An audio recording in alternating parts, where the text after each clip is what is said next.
एक स्टेज था लेकिन कव्वाल दो थे। ये पाकिस्तान की तारीख में अनोखा वाक़या था जब नुसरत फ़तेह अली खान और अजीज़ मियाँ कव्वाल लाहौर में एक ही स्टेज से कव्वाली पेश कर रहे थे।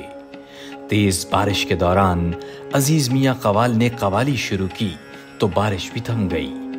कव्वाली की दुनिया में ये हैरान कुन वाक़यात कब और कैसे हुए, आज की वीडियो में हम आपको तफसील से बताएंगे।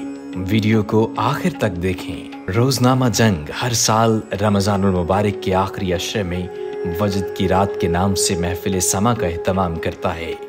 ये 1994 में रमज़ान की एक रहमतों बरकतों वाली अजीम रात थी जब पहली बार पाकिस्तान के आलमी शोहरत याफ्ता कव्वाल अजीज़ मियाँ कव्वाल और नुसरत फ़तेह अली खान एक साथ ही एक स्टेज पर थे। ऐसा कम ही हुआ था कि दोनों लेजेंडरी कव्वाल एक स्टेज पर एक साथ अपने फ़न का मुजाहरा करें। ये कव्वाली की तारीख का अनोखा वाक़या था। सामईन को भी उस लम्हे का इंतज़ार था जब दोनों कव्वाल एक साथ बरा जमान होंगे और अपने फ़न कव्वाली से सबके दिलों को मसरूर करेंगे। ये रोज़नामा जंग को ही एजाज़ रहा है कि दोनों अजीम कव्वालों को एक साथ चकचा कर दिया था। पाकिस्तान में जब भी कव्वाली और सकाफती सरगर्मियों की तारीख लिखी जाएगी तो कौमी अखबार के इस कारनामे को सुनहरे हरूफ में लिखा जाएगा। नाज़रीन कराम, आप ये जानकर हैरान रह जाएंगे कि कव्वाली से पहले रोज़नामा जंग ने न्यूज़ फोरम का एहतमाम किया था जिसमें दोनों कव्वालों और दूसरे नामवर गुलकारों को भी इजहार ख्याल का मौका दिया गया था। यानी आलमी शोहरत याफ्ता कव्वाली नाइट से पहले मीडिया के सामने हाजिर हो रहे थे ताकि इनके अज़हान में आने वाले सवालात के जवाब भी दें। कव्वाली तरह फोरम के आगाज़ से पहले ही हाल सामईन से भर चुका था। अब इंतज़ार था तो बस कव्वालों का। अजीज़ मियाँ और नुसरत फ़तेह के साथ छोटे ग़ुलाम अली और अताउल्ला खान ईसा खेलवी भी मौजूद थे। न्यूज़ फोरम से गुफ्तगू का आगाज़ हुआ तो सबसे पहले अजीज़ मियाँ ने गुफ्तगू की और लाहौरियों के सवालों के जवाब दिए। उसके बाद नुसरत फ़तेह अली खान ने गुफ्तगू का आगाज़ किया तो हैरान कुन तौर पर बहुत ही कम गुफ्तगू की। शरका हैरान थे कि इतना बड़ा कव्वाल लेकिन इतना कम गो है। दोनों कव्वालों ने शरका के सवालों के बारी बारी जवाब दिए तो इसके बाद बारी थी छोटे ग़ुलाम अली और अताउल्ला खान ईसा खेलवी की। फोरम यहाँ दिलचस्प सूरत हाल इख्तियार कर गया। छोटे ग़ुलाम अली ने एक दिलचस्प वाक़या सुनाया। ये वाक़या अजीज़ मियाँ कव्वाल के चाहने वालों के लिए बहुत अहम है, आप सुनकर यकीन नहीं कर पाएंगे। छोटे ग़ुलाम अली ने वाक़या सुनाते हुए बताया कि कुछ अरसा कबल लाहौर में मौसीकी की एक बहुत बड़ी तकरीब थी। तकरीब में नामवर गुलकार मौजूद थे। तकरीब अभी शुरू हुई थी कि कुछ ही देर बाद बारिश शुरू हो गई। ये तकरीब खुले मैदान में थी। सबको यकीन था कि बारिश शुरू होते ही जम्मे गफ़ीर बारिश तेज़ होने के साथ तितर बितर हो जाएगा। इसलिए इंतज़ामिया ने फ़ैसला किया कि जितना जल्दी हो सके स्टेज अजीज़ मियाँ कव्वाल के हवाले कर दिया जाए। लेकिन इस दौरान बारिश की रफ्तार तेज़ हो गई। अजीज़ मियाँ को भी फौरी स्टेज पर लाया गया। अब सबको इंतज़ार था कि अजीज़ मियाँ कव्वाली करते हैं या नहीं।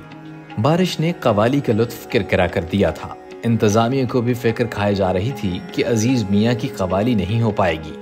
अजीज़ मियाँ को स्टेज पर लाया गया तो जाने वाला मजमा रुक गया और इंतज़ार करने लगा कि कब कव्वाली शुरू हो जाए। अजीज़ मियाँ कव्वाल ने कव्वाली का आगाज़ कर दिया तो बारिश ने अपना जोर बढ़ा दिया। यहाँ पर अजीज़ मियाँ कव्वाल ने कहा, ऐ अब्रे करम आज इतना बरस कि वो जा न सकें। कव्वाली जारी थी। अजीज़ मियाँ कव्वाल के साज़ो आवाज़ ने ऐसा सहर तारी किया कि सामईन बारिश में भीगते रहे मगर कव्वाली की कैफियत और मजमे से न जा सके। पंडाल भरा, कव्वाली होती रही। सामईन बरसती बारिश में गायकी का लुत्फ़ ले रहे थे।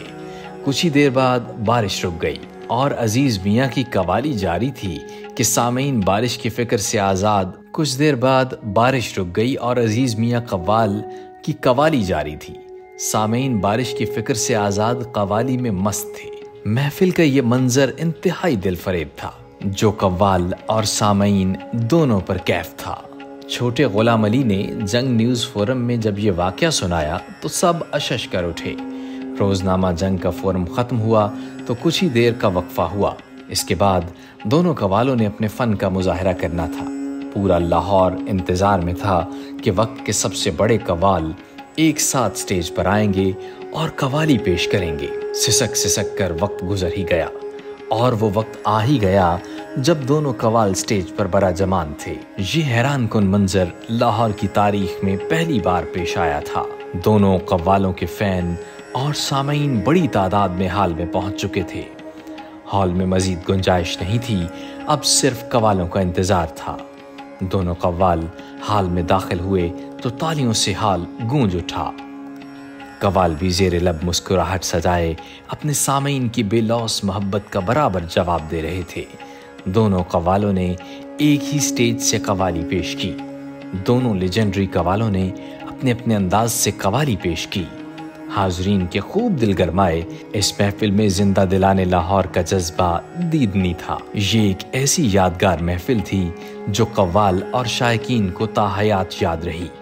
یہ پاکستان کی تاریخ میں ایک ایسی قوالی تھی جس میں عالمی سطح کے دو قوالوں نے ایک سٹیج پر فن کا مظاہرہ کر کے زبردست پذیرائی حاصل کی تھی۔ جب عزیز میاں قوال لوگوں کے سامنے اپنے فن کا مظاہرہ کرتے ہوئے کئی گھنٹے تک مختلف قوالیاں پیش کرتے رہے۔ ان کی قوالی بظاہر کورس کی شکل میں ہوتی، لیکن ان کی قوالی عزیز میاں اکیلے کا شو ہوتا۔ وہ بیک وقت اردو، پنجابی، سرائکی، عربی، فارسی اور دیگر زبانوں کے ادب سے استفادہ کرتے اور قوالی کو چار چاند لگاتے۔ ان کو ہم نواؤں کی اس طرح ضرورت نہ پڑتی جس طرح عام طور پر قوالوں کو ہوتی ہے۔ عزیز میاں قوالی کرتے ہوئے کسی ڈائری یا کاپی کا سہارا نہ لیتے تھے، بلکہ محفل سما کے دوران اگر ان کے اشعار کی آمد ہوتی تو وہ ان اشعار کو بھی قوالی کا حصہ بنا دیتے۔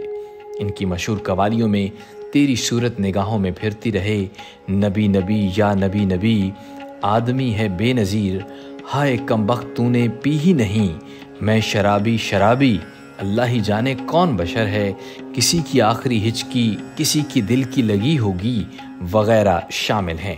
ان کی قوالی کی یہ خوبی تھی کہ وہ ایک شعر کو موضوع سخن بناتے اور اسی پر بے شمار اشعار پڑے جاتے۔ کلام اقبال ان کو مکمل حفظ تھا اور حافظہ بھی کمال کا پایا۔ یہی وجہ ہے کہ وہ دوران قوالی رومی، جامی، سعدی، عرفی، بیدل، فیضی، امیر خسرو اور دیگر اساتذہ کا کلام اس طرح قوالی میں شامل کرتے کہ یوں لگتا کہ وہ اشعار قوالی کے لیے ہی کہے گئے ہیں۔ یہ اعزاز بھی عزیز میاں کے پاس ہے کہ وہ قوالی جو انہوں نے پہلی مرتبہ 20 منٹ میں پڑھی، اسی قوالی کو اپنی اسی یادداشت کی وجہ سے 2 گھنٹے کے دورانیے تک لے گئے۔ عزیز میاں نے اپنے بچوں کے نام بھی انہی شعراء اور ادیبوں کے ناموں پر رکھے جن کا وہ کلام اپنی قوالی میں پڑھا کرتے تھے۔ ان کے بچوں کے نام امیر خسرو میاں، شیراز علی میاں، بو علی میاں، شمس تبریز میاں، میاں جنید بغدادی، میاں شبلی نعمانی، میاں فرید الدین عطار، فرحان عزیز میاں، عمران عزیز میاں اور دیگر بزرگوں کے ناموں پر رکھے گئے۔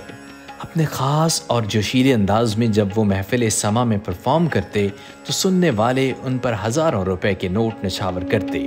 ان کو چونکہ فارسی زبان پر عبور تھا، اس لیے اہل ایران ان کو بار بار اپنے یہاں آنے کی دعوت دیتے تھے۔ عزیز میاں نے اگر شہنشاہ ایران کے سامنے اپنے فن کا مظاہرہ کیا تو انقلاب کے بعد امام خمینی کے سامنے بھی قوالی پیش کی۔